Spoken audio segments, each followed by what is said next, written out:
है। ईरान ने बड़ा पलटवार किया है अमेरिका के ऊपर। अमेरिका के कई ड्रोन्स गिरा दिए गए हैं और अमेरिका के प्लेन्स भी हिट होने की खबरें आ रही हैं। देखिए, इस पे थोड़ा इंतजार करना होगा कितने प्लेन्स गिरे हैं इसको लेकर, लेकिन जो खबरें आ रही हैं उसके मुताबिक ईरान ने अपनी एंटी प्लेन मिसाइल्स जो हैं वो फायर की, डिफेंस सिस्टम से मिसाइल्स फायर की गई और उससे अमेरिका के कई ड्रोन्स तबाह हो गए, जिनकी तस्वीरें सामने हैं। लेकिन खबर यह भी है कि F-35 जेट्स जो कि ईरान के एयर स्पेस में अंदर घुसने की कोशिश कर रहे थे, उनको हिट किया गया है। देखिए, आरजीसी की तरफ से अभी जो खबरें सामने आ रही हैं ये दावे हैं, जैसी खबर सामने आएगी कंफर्म होगी मैं आप तक पहुंचाऊंगा। लेकिन ये ईरान की तरफ से जबरदस्त पलटवार बताया जा रहा है। हॉर्मूज में इस समय हालात ऐसे हैं, देखिए जो दावा हो रहा है ईरान की तरफ से कि अमेरिका के कई प्लेन्स ने, फाइटर जेट्स में, जिसमें F-18 शामिल थे, F-35 शामिल थे, उन्होंने टेक ऑफ किया अब्राहम लिंकन से, एयरक्राफ्ट करियर से, और वो ईरान के एयर स्पेस के अंदर घुसने की कोशिश कर रहे थे। इसी दौरान ईरान की तरफ से जबरदस्त मिसाइल्स हमले किए गए, पलटवार किया गया, जिसके चलते कई ड्रोन्स गिरे हैं, प्लेन्स भी हिट होने की खबरें हैं और बाकी के जो काफिला लेके घुस रहा था अमेरिका, वो वापस लौट पड़ा है, उसे पीछे हटना पड़ा है। इतनी ही खबर नहीं है, खबर यह भी है कई एंटी शिप मिसाइल्स फायर की गई है, अबू मेहदी मिसाइल्स फायर की गई हैं और अमेरिका के कई जहाज जो कि फारस की खाड़ी के आसपास थे, उन्हें पीछे हटाना शुरू कर दिया है अमेरिका ने, क्योंकि ईरान की मिसाइल सीधा हिट कर सकती हैं अमेरिकन वॉरशिप्स को। जो इस वक्त की खबरें हैं, देखिए अमेरिका के प्लेन्स जो आ रहे थे वो वापस भागने को मजबूर हुए, इस तरह की खबरें हैं। इसके अलावा जो आज सुबह जो हमले हुए, उन हमलों को लेकर एक बड़ा अपडेट है। देखिए, आपने खबरें सब तरफ देखी होंगी, कई आइलैंड्स पर हमले हुए हैं। लारक, मैंने 5 आइलैंड्स आपको बताए थे, लारक पे हमले हुए हैं, खार्ग आइलैंड पर हमले हुए, केशम आइलैंड्स पर धमाके की खबरें हैं। लेकिन इसके साथ एक बड़ी खबर अब यह भी आ रही है कि ईरान के 2 न्यूक्लियर साइट्स के पास भी धमाके की खबरें हैं। अभी इसके बारे में और डिटेल आएगा, मैं आप तक पहुंचाऊंगा। खबर यह है ईरान के 2 न्यूक्लियर साइट्स पर धमाके की खबरें हैं, उन्हें निशाना बनाने की कोशिश की गई है और ये हमले इजराइल की तरफ से किए गए। देखिए, अभी सुबह जो जानकारी आई थी, जो सेंटकॉम ने जानकारी दी थी कि हमने अपनी डिफेंस में स्ट्राइक की है, मामला ऐसा नहीं है, ये बड़ी स्ट्राइक थी, इसको डाउन प्ले करने की कोशिश की गई, लेकिन हमला बड़ा था। इजराइल के जेट्स भी इसमें शामिल थे, अमेरिका के जेट्स इसमें शामिल थे। अब्बास अराक्ची साहब ने एक प्रेस कॉन्फ्रेंस की अब से थोड़ी देर पहले और उन्होंने डिटेल में इसकी जानकारी दी है कि कहां कहां हमले किए गए। उन्होंने कहा हम आकलन कर रहे हैं कहां कितना नुकसान हुआ है। लारक द्वीप पर सबसे ज्यादा नुकसान की खबर है।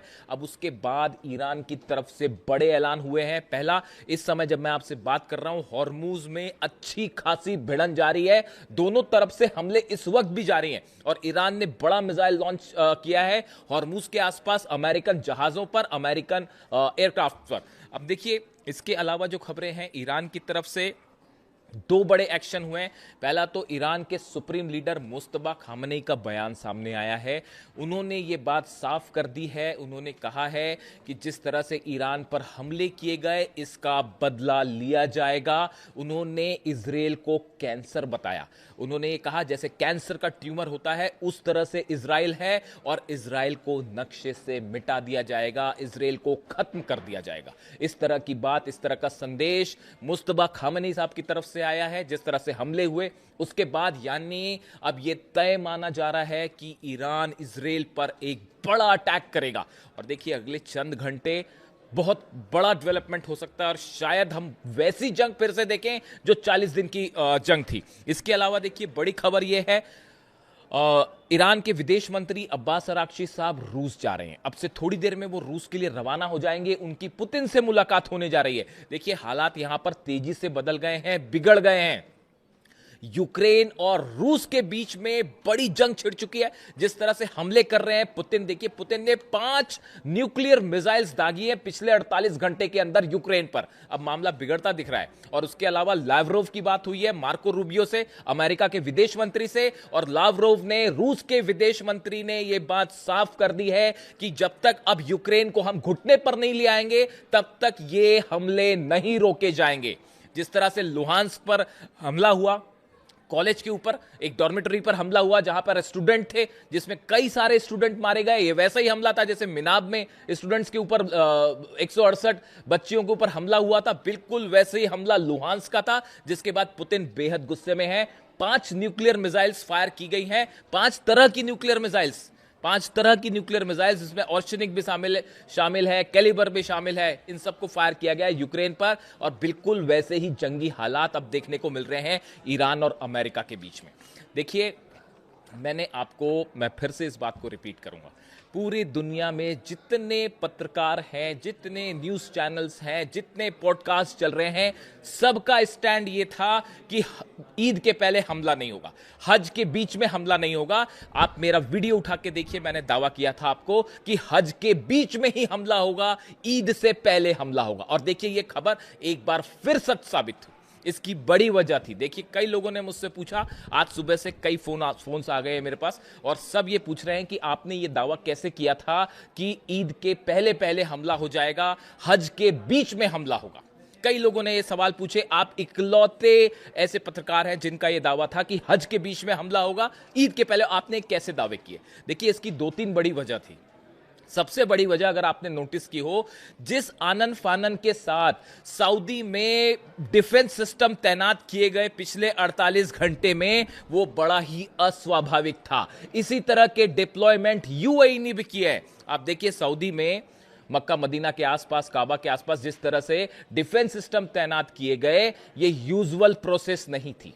आप इसको समझिए, डिफेंस, अगर आप इस बात पर नजर रखें तो यह साफ बात दिखाई दे रही थी कि सऊदी को इस बात का डर था कि ईरान अचानक हमला कर सकता है। अब सऊदी को इस बात का क्यों डर था? क्या सऊदी इस बात को जानता था? क्या मोहम्मद बिन सलमान इस बात को जानते थे कि अमेरिका और नेतन्याहू एक बार फिर स्ट्राइक करने जा रहे हैं 48 घंटे के अंदर? क्या यही वजह थी उस जल्दबाजी की, जो डिफेंस सिस्टम तैनात किए गए, आनन फानन में इजराइल से सिस्टम मंगवाए गए? एक पॉइंट। दूसरा पॉइंट आप देखिए, अब्राहम लिंकन एयरक्राफ्ट कैरियर पर पिछले 48 घंटे के दौरान बड़े डेवलपमेंट्स हुए। F-35 जेट्स ने टेक ऑफ किया, F-18 जेट्स ने टेक ऑफ किया। अमेरिका की तरफ से जब भी कोई बड़ी एयर स्ट्राइक होती है, उसके ठीक पहले अमेरिका की एयरफोर्स एक मिनी एक्सरसाइज करती है, जो कि शुरू हो चुकी थी। दूसरी बड़ी वजह। तीसरी बड़ी वजह, इजराइल से कई रिफ्यूलिंग जेट्स ने टेक ऑफ किया। बेन गुरियन एयरपोर्ट से 4 से 5 रिफ्यूलिंग जेट्स ने टेक ऑफ किया, जो हॉर्मूज के ऊपर गए। आप सोचिए, अगर रिफ्यूलिंग जेट्स टेक ऑफ करते हैं बेन गुरियन एयरपोर्ट से, वो हॉर्मूज के ऊपर क्यों गए? ऑब्वियस सी बात है कि हॉर्मूज के आसपास कोई हमला होने वाला है। वो वहां पर भाई घूमने तो गए नहीं होंगे, पिकनिक मनाने तो गए नहीं थे वहां पे। वो F-35 F-18 जेट्स जो कि इन्वॉल्व थे, इनकी रिफ्यूलिंग के लिए गए थे कि एयरमैन के रिफ्यूलिंग की जरूरत पड़ सकती है, या अब्राहम लिंकन पर जो एयरक्राफ्ट है अमेरिका के, उनको ऑयल सप्लाई करने के लिए मूवमेंट हुआ था। इसीलिए यह बात साफ थी कि पहले ही हमला करेगा। और चौथी बड़ी वजह, देखिए, अमेरिका जब भी अटैक करता है, उसकी खास बात यह होती है कि वो एकदम से अटैक करेगा। मतलब आप ये सोचेंगे, या तो ये कहा जाएगा अभी बातचीत हो रही है और उसके बीच में हमला हो जाएगा। इसीलिए शायद ये सोचा अमेरिका ने कि सब ये मान के चल रहे हैं कि भाई अभी हज चल रहा है, ईद होने वाली है, इसलिए हमला नहीं होगा। सरप्राइज करने की कोशिश की गई ईरान को और बीच में हमला कर दिया गया। ये वैसा ही था जैसे अली खामनेई साहब पर हमला हो। इसीलिए आपको कहते हैं कि जो पुराने ट्रेंड्स हैं उससे सीखना पड़ेगा, आपको समझना पड़ेगा। पिछली बार जब हमला हुआ था और जिस तरह से हमले हुए अली खामनेई साहब में, रमजान के बीच पे हमला किया गया, इसीलिए इस बार देखिए हज के बीच में हमला किया गया। इस ट्रेंड को समझिए आप। इसीलिए मैंने दावा किया था कि ये हमले हज के बीच में हो जाएंगे और फिर से एक बार जंग हो सकती है, और अब वही हालात सामने खड़े हुए।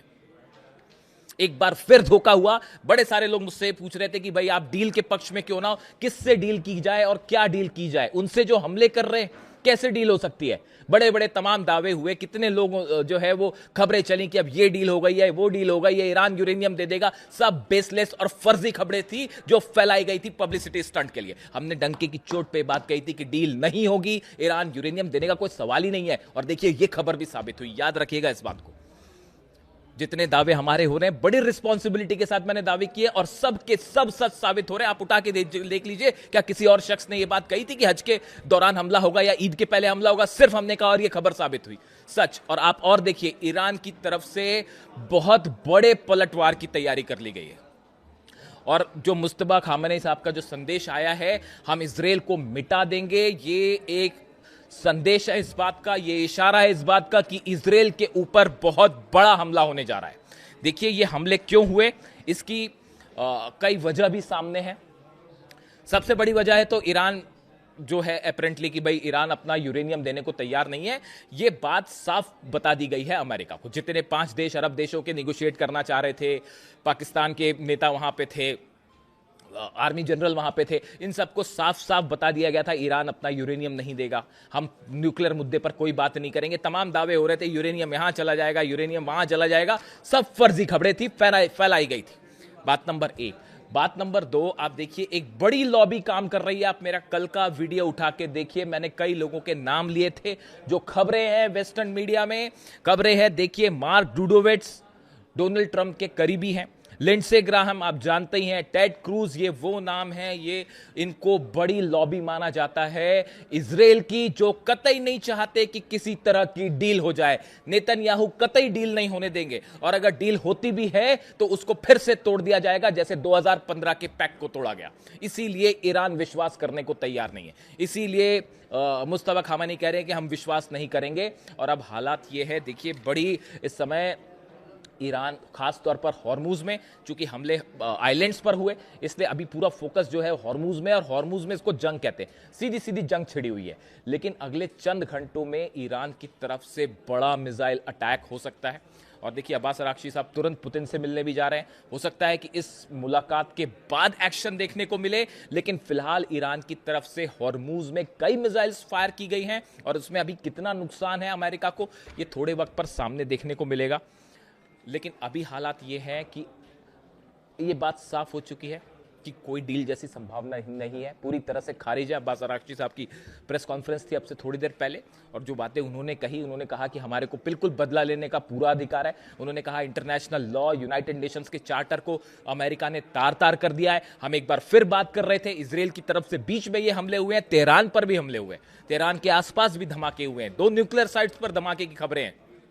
इसका बदला लेने का हमको पूरा अधिकार है। और अब देखना यह है अगले चंद घंटे में ईरान की तरफ से क्या रिप्लाई देखने को मिलता है। जो भी अपडेट होगा मैं फौरन आप तक लाने की कोशिश करूंगा। कमेंट करके बताइए इस वीडियो को लेकर आपकी क्या राय है। Thank you so much.